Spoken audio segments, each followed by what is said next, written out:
ప్రతి వ్యక్తి ఇంట్లో శివలింగాన్ని పెట్టి పూజించి తీరాలి. పూర్వకాలంలో అందరిళ్లలో శివలింగాలు ఉండేవి, అవి లేకే వాళ్ళు మనం పాడైపోతున్నాం.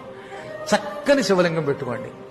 కిం బహూక్తేన మునయః స్త్రీణామపి తథాన్యతః అధికారోస్తి సర్వేషాం శివలింగార్చనే ద్విజాః. ఎందుకిన్ని మాటలు?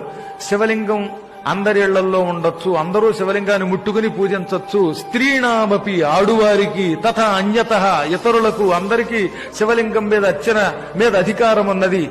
మీ ఇళ్లలో అధికారం ఉంది గనక శివలింగం పెట్టుకు పూజించండి. శివలింగం ఇంట్లో ఉండకూడదని ఎవడన్నా చెబితే వాణ్ణి శవంతో సమానంగా చూసి అవతల గెంటేయండి అని నందీశ్వరుడు శివపురాణంలో ఋషులకి చెప్పాడు. ఈ శ్లోకం శివపురాణంలోది. కాబట్టి అందరిళ్లలో లింగం ఉండాలి. ఇళ్లలో ఉండి తీరాలి తప్ప ఆ గుళ్ళోకి వెళ్లి మనం ముట్టుకోవడానికి దానికి నియమాలు ఉంటాయి. అక్కడ అర్చకులే పెడతారు. కానీ నీ ఇంట్లో నువ్వు లింగం పెట్టుకుని పూజించవచ్చు.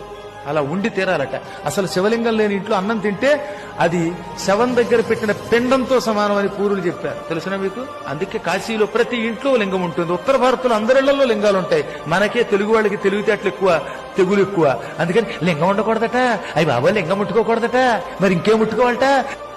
శుభ్రంగా ఇంట్లో లింగం పెట్టుకోండి.